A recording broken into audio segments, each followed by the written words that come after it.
विषय असा होता की 9 ऑगस्ट 2022ला वडिलांना अटक झाली. त्याच्यानंतरनं 8 नोव्हेंबरला आम्ही औषध पिलो, कारण दुसऱ्या दिवशी 9 नोव्हेंबरला घराची जप्ती होती.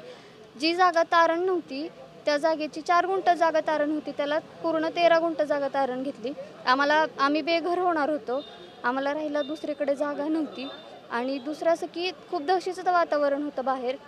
रणजितसिंह नाईक निंबाळकर साहेब यांचे कार्यकर्ते ते घरी धमकी द्यायला येत होते आम्हाला. म्हणजे जगदीश कदम हे गावातलेच आहेत, ते स्वतः घरी येऊन आम्हाला म्हणाले होते की तुमच्या वडिलांचा कार्यक्रम लावलेलाच आहे, आता तुमचा पण कार्यक्रम लावतो.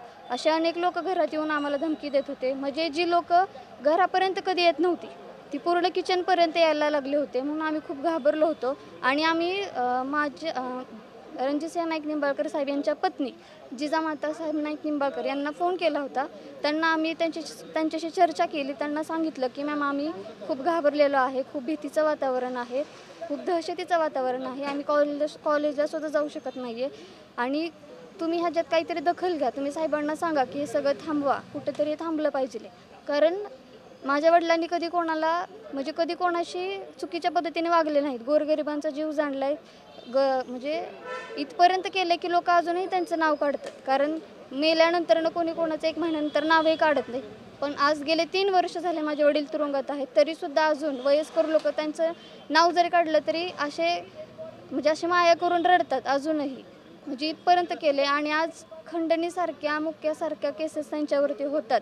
हे म्हणजे सहन होण्यासारखी गोष्ट नाही आहे ही.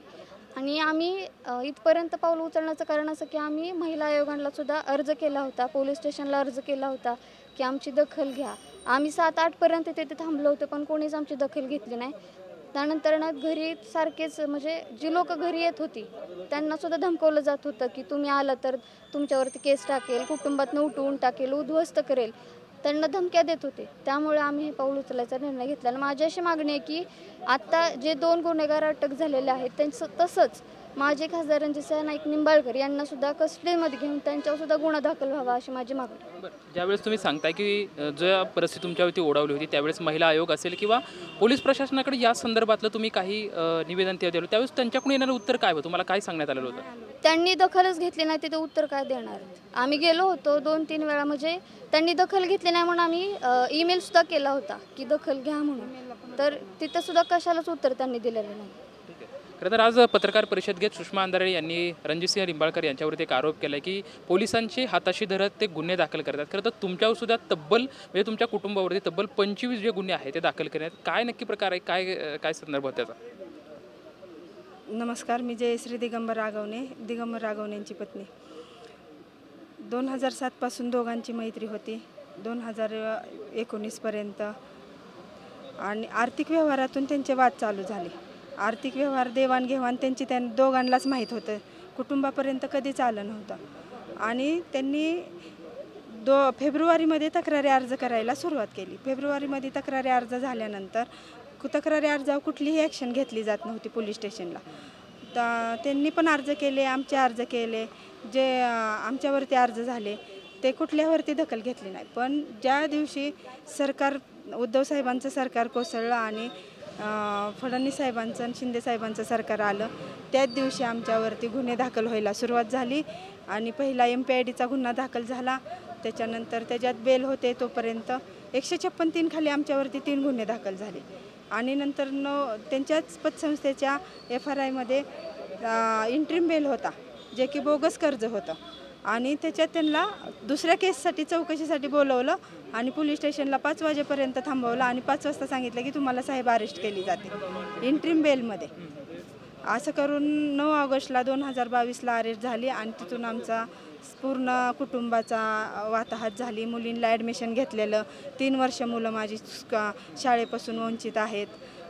मी घराबाहेर, माझ्यावरती 12 केसेस दाखल झाल्या. ED, मोक्का, खंडणी, MPID, 420 अशा गुन्हे आमच्यावरती दाखल झाले. आज तालुक्यासाठी माझ्या मिस्टरांनी लाखो करोडोचं पाणी वाटलं. प्रत्येक दिवाळी वाटत होते. 40-45 हजार कुटुंबाची दिवाळी गोड करत होते. त्या माणसावरती 20,000च्या खंडणीचा गुन्हा दाखल झाला. 20,000च्या खंडणीचा म्हणजे हे निंदनीय आहे. आम्ही आमची व्यथा जेवढी सांगन तेवढी कमी आहे. पण आज जे फलटणमध्ये हा जो प्रकार घडलेला आहे डॉक्टर संपदाताई मुंडेंबरोबर, त्याला कुठेतरी वाचा फोडली पाहिजे. आणि आज आम्ही जसा आमचा सुदैवाने आमच्या मुली वाचल्या, पण ताईंनी टोकाचं पाऊल घेतलं. त्यांनी पण असं करायला नको होतं, लढा द्यायला पाहिजे होता. पण त्यांनी आत्महत्या केली की हत्या केली हे आणखीन स्पष्ट नाही. त्याच्यामुळं माझा पण एकच प्रशासनाला एकच मागणी आहे की रणजितसिंह नाईक निंबाळकरांची ही चौकशी व्हावी. खरं तर ताई, रणजितसिंह निंबाळकर भाषणामध्ये असं म्हणतात की मला पण 2 मुली आहेत, माझं पण मन हेलावतं आहे. मुख्यमंत्री स्वतः तिथं जात आहेत आणि त्यांना क्लीन चिट देत आहेत. या सर्व प्रकरणावरती तुम्ही सुद्धा त्या पीडितेमधून गेलात आहेत. कसं बघताय? स्वतः मुख्यमंत्री म्हणतायत, ते सुद्धा भाषणातून असं वक्तव्य करतायत. माझी मुख्यमंत्री साहेबांना विनंती आहे, आव्हान समजा. माझ्याकडे प्रत्येक केसचा पुरावा आहे. मी प्रत्येक कागद घेऊन जायला त्यांना भेटायला तयार आहे. पण आज जे ते काल म्हणले मला पण 2 मुली आहेत. माझ्या बी 2 मुली होत्या औषध घेतल्यानंतर. आत्ता विधानसभा झाली ना 2025ची, त्यावेळेस ते सभेत पत्रकारांना म्हणले कॅमेरे बंद करा, मला तुम्हाला काहीतरी बोलायचं आहे, सांगायचं आहे. आणि तिथं कार्यकर्त्यांना पत्रकारांना सांगतात की मुलींनी इनो घेतला. इनो जी की ही मुलगी मरणाच्या दारात त्या दिवशी सगळ्या कोर्टाने पाहिलं, वकिलांनी पाहिलं की कोर्टात चक्कर येऊन पडली होती. तिला 3 महिन्याला चक्कर येते. तिची तब्येत आणखीन बरोबर नाही. ती म्हणजे डॉक्टरने तिला ऑफ म्हणूनच सांगितलं होतं. पण पुण्य एवढं माझ्या मिस्टरांचं की ती सुदैवाने मरणाच्या दारातून माघारी आली. आणि माझ्या मिस्टरांनी पण आत्महत्येचा प्रयत्न केला की पोलीस स्टेशनला अरेस्ट झाल्यानंतर कस्टडीत भेटून दिलं नाही. कोर्टाची ऑर्डर होती जेवणाचा डब्बा द्या, तर त्या मुलाला त्यांच्या डोळ्यासमोर बाहेर काढलं. आज प्रशासनाला ते सहकार्य करत होते आणि त्यांच्यासमोर जर मुलाचे असे हेळसांड होत असेल, त्यांच्या मागं असं जर होत असेल, तर त्यांनी पण कस्टडीत आत्महत्या करण्याचा प्रयत्न केला होता. पण आज जे काही घडलं आहे त्यांनी ते म्हणतात ना माझ्या 2 मुली आहेत, तशाच सगळ्या इतर मुली समजून ह्या सगळ्या प्रकरणाला समोर जाऊन चौकशीला समोर जावं. कारण की प्रत्येक पोलीस स्टेशनवरती प्रत्येक वेळेस आम्ही जिथं जातो ना तिथं प्रत्येक वेळेस त्यांचे ते राजेश शिंदे, रोहित नागटिळे हे कंटिन्यू तिथंच असतात. माझ्याकडे व्हिडिओ आहेत, आत्ता दाखवायला व्हिडिओ आहेत. प्रत्येक वेळेस आमची ज्यावेळेस FIR दाखल झाली तर तो फिर्यादी तिथं नसेल. आता पोलीस स्टेशनचे CDR तपासा, व्हिडिओ. आम्ही तर किती वेळा तरी CCTV फुटेज मागितलेत, पण आम्हाला माहिती अधिकारीखाली आम्ही कितीतरी अर्ज केलेत की आम्हाला CCTV फुटेज द्या, पण देऊ शकत नाही असे उत्तरं आलेत आम्हाला.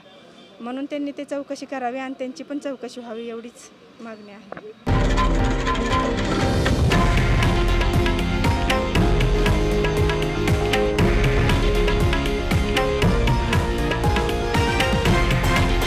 हे आहे देशातील नंबर 1 न्यूज नेटवर्क आणि आपण पाहत आहात TV9 मराठी, एकमेव.